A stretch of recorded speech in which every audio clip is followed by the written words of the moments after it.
प्यारे बच्चों, एक बार पुनः आपका हमारे YouTube चैनल में स्वागत है। ठीक है बेटे, किसी स्थिति के कारण बेटे वीडियो नहीं आ पाई, कोई बात नहीं। आज हम अपनी मैथमेटिक्स NCERT बुक्स का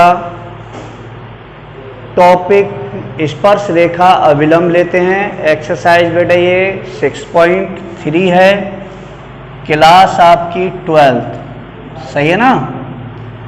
सबसे पहले बेटा इस टॉपिक के लिए मैं आपको काफ़ी इम्पोर्टेंट टॉपिक है रूल्स ऑफ टॉपिक। पहले मैं आपको इसके तरीके बताता हूं और उम्मीद करता हूं कि आप पहली इस वीडियो के द्वारा इस टॉपिक की आप अपने रूल्स को ढंग से तैयार करोगे, अच्छी तरह तैयार करोगे, इन्हें याद करो बेटा, सही है ना। जितना हमें फॉर्मूले अच्छी तरह तैयार होते हैं उतना ही अच्छा हमारा मैथमेटिक्स होता है, सही है। तो सबसे पहले बात आती है स्पर्श रेखा तथा अविलंब, सही है ना। किसी वक्र को स्पर्श करने वाली रेखा को, है ना, कोई भी वक्र हो, भाई वक्र तो कुछ भी हो सकता है। जैसे ये कोई वक्र है तो अगर इसको स्पर्श करती हुई ये कोई रेखा जा रही है तो इसे हम बोलेंगे स्पर्श रेखा। और स्पर्श रेखा पर जो 90 डिग्री का कोण बनाती कोई रेखा जाएगी तो उसे कहेंगे अविलंब रेखा। जैसे ये कोई स्पर्श रेखा हो गई, अगर ये स्पर्श रेखा है तो इस पर जो 90 डिग्री की ऐसे कोई रेखा होगी तो हम उसे बोलेंगे अविलंब रेखा, सही है ना बेटा। तो बात ये आती है सबसे पहले कि हमें इसमें क्या चाहिए, फॉर्मूला है स्पर्श रेखा की प्रवणता। प्रवणता को बेटे ढाल भी बोल देते हैं। स्पर्श रेखा की प्रवणता या ढाल, इसका संकेत है बेटे m। क्या है, हम इसे m से प्रदर्शित करते हैं। तो m बराबर होता है बेटे tan थीटा। अगर कोण दिया हो तो m बराबर tan थीटा लगाएंगे। अगर दो बिंदु दिए हैं तो y1 माइनस y2 बट्टे में x1 माइनस x2, है ना। अगर कोई रेखा दी है तो माइनस x का गुणांक, है ना बेटा, और बट्टे में y का गुणांक, x का गुणांक बट्टे y का गुणांक। तो प्रवणता निकालने के कितने सूत्र हो गए बेटे, 3। m बराबर tan थीटा या फिर y1 माइनस y2 बट्टे x1 माइनस x2 या माइनस x का गुणांक बट्टे y का गुणांक। बात सही है ना। फॉर्मूला याद करो। फिर इसके बाद आता है अविलंब रेखा की प्रवणता। अविलंब रेखा की प्रवणता, अविलंब रेखा की प्रवणता। अविलंब रेखा की प्रवणता को मैंने यहां पे कैपिटल M से लिखा है। इसका सूत्र होगा माइनस के 1/m, सही है ना बेटा। ये कैपिटल M है तो जो स्मॉल m है वो क्या है यहाँ पे, स्पर्श रेखा की प्रवणता। स्पर्श रेखा की प्रवणता स्मॉल m, ये जो है ये स्पर्श रेखा की प्रवणता है। तीसरा सूत्र आता है बेटे स्पर्श रेखा का समीकरण। स्पर्श रेखा का समीकरण, स्पर्श रेखा का समीकरण। तो स्पर्श रेखा का सूत्र है बेटे y minus y1 equal to m और कोष्टक में x माइनस x1।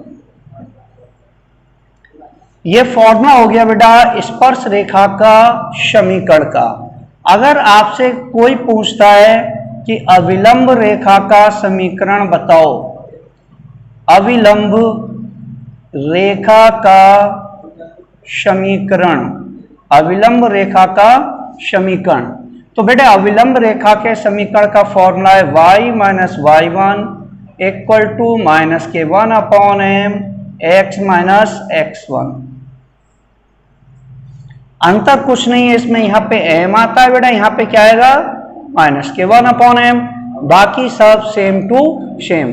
तो ये फॉर्मूले जो भी हैं बेटे ये आपको अच्छी तरह याद करने हैं, ढंग से याद करने हैं ना, तभी आप आगे एक्सरसाइज को देखकर समझकर कर सकते हो। ठीक है ना। पढ़ना ऐसे चाहिए बेटा कि हम आगे बोर्ड में सारे क्वेश्चनों को हल कर सकें, तभी आप 99 या 100 नंबर ला सकते हो। ठीक है ना बेटा। इसके बाद आता है फॉर्मूला नंबर 5, सही है ना। यहां पे क्या है बेटे, दो वक्रों के बीच प्रतिच्छेद कोण। अगर आपसे दो वक्रों के बीच का प्रतिच्छेद कोण पूछा गया तो प्रतिच्छेद कोण निकालने का सूत्र है बेटे tan theta equal to m1 minus m2 upon में 1 प्लस m1 इंटू m2। क्या फॉर्मूला हो गया बेटा, फॉर्मूला हो गया बेटा हमारा दो रेखाओं का प्रच्छेद कोण, दो वक्रों का प्रच्छेद कोण tan theta equal to m1 minus m2 1 plus m1 into m2। ये है बेटा फॉर्मूला। इसके दो पार्ट, यदि वक्र समांतर हैं, यदि वक्र समांतर हैं, अगर वक्र समांतर हैं तो बेटे कंडीशन होती है m1 बराबर m2। क्या होगी बेटा, m1 बराबर m2। अगर दो वक्र समांतर हैं, सवाल में दिया होगा कि यदि दो वक्र समांतर हैं तो इस चीज को सिद्ध करो, तो बेटे ये कंडीशन लगानी पड़ेगी m1 बराबर m2, यानी m1 पहले वक्र की प्रवणता और m2 क्या होगी, दूसरे वक्र की। लेकिन ऐसा भी हो सकता है प्यारे कि यदि वक्र लंबवत हैं, यदि वक्र कैसे हैं बेटे, लंबवत हैं, है ना। अगर वक्र लंबवत हैं तो m1 into m2 equal to बेटे -1 होगा। m1 m2 इक्वल टू क्या होगा, -1, है ना। तो समांतर में आप इस वाले सूत्र का प्रयोग करेंगे, लंबवत में आप इसका प्रयोग करेंगे। 6, सही है ना। हमें जो छठा रूल समझना है, तो वो छठा रूल क्या है बेटा, सही है ना। यदि स्पर्श रेखा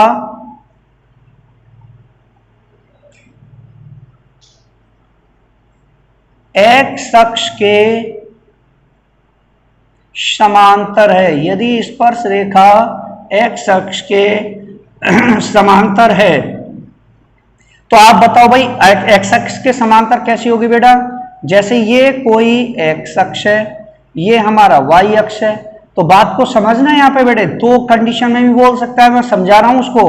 अगर स्पर्श रेखा, ये कोई स्पर्श रेखा है, अगर ये किसके समांतर है, x अक्ष के समांतर है, तो आप एक चीज बताइए, अगर ये x अक्ष के समांतर है तो लंबवत किसके हुई, y अक्ष के हुई ना, इतना तो सब जानते हो बेटा।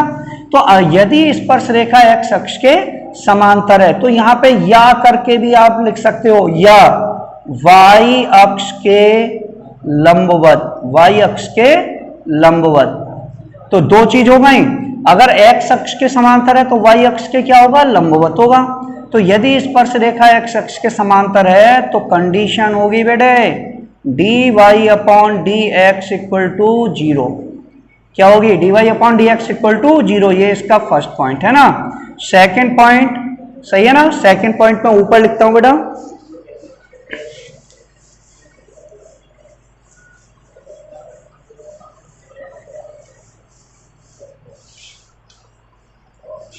इसका सेकंड पॉइंट क्या है, यदि स्पर्श रेखा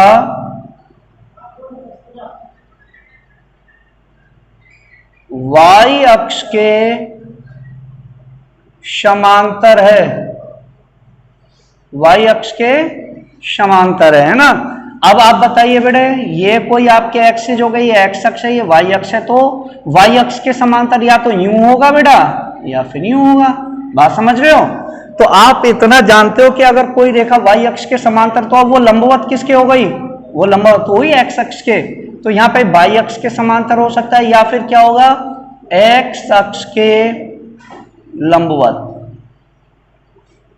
x अक्ष के लंबवत। तो दो चीजें बोल सकता है वो। तो यहां पर तो बेटे क्या कंडीशन होगी, dx upon dy equal to आप क्या लेंगे बेटे, 0। dx upon dy equal to 0। तो बेटे इस एक्सरसाइज को या टॉपिक को पढ़ने के लिए आप इन 6 सूत्रों को ढंग से तैयार करो, ठीक है ना। मैं अपनी अगली वीडियो में आपको एक्सरसाइज के क्वेश्चन लेके आऊंगा, उन्हें बताएंगे। पहले आप इन सूत्रों को ढंग से तैयार कर लो, ठीक है ना बेटा। मिलते हैं आपको नेक्स्ट वीडियो में। चैनल को आप देखिए और सब्सक्राइब ज्यादा से ज्यादा शेयर करिए। मिलते हैं नेक्स्ट वीडियो में। Thank you.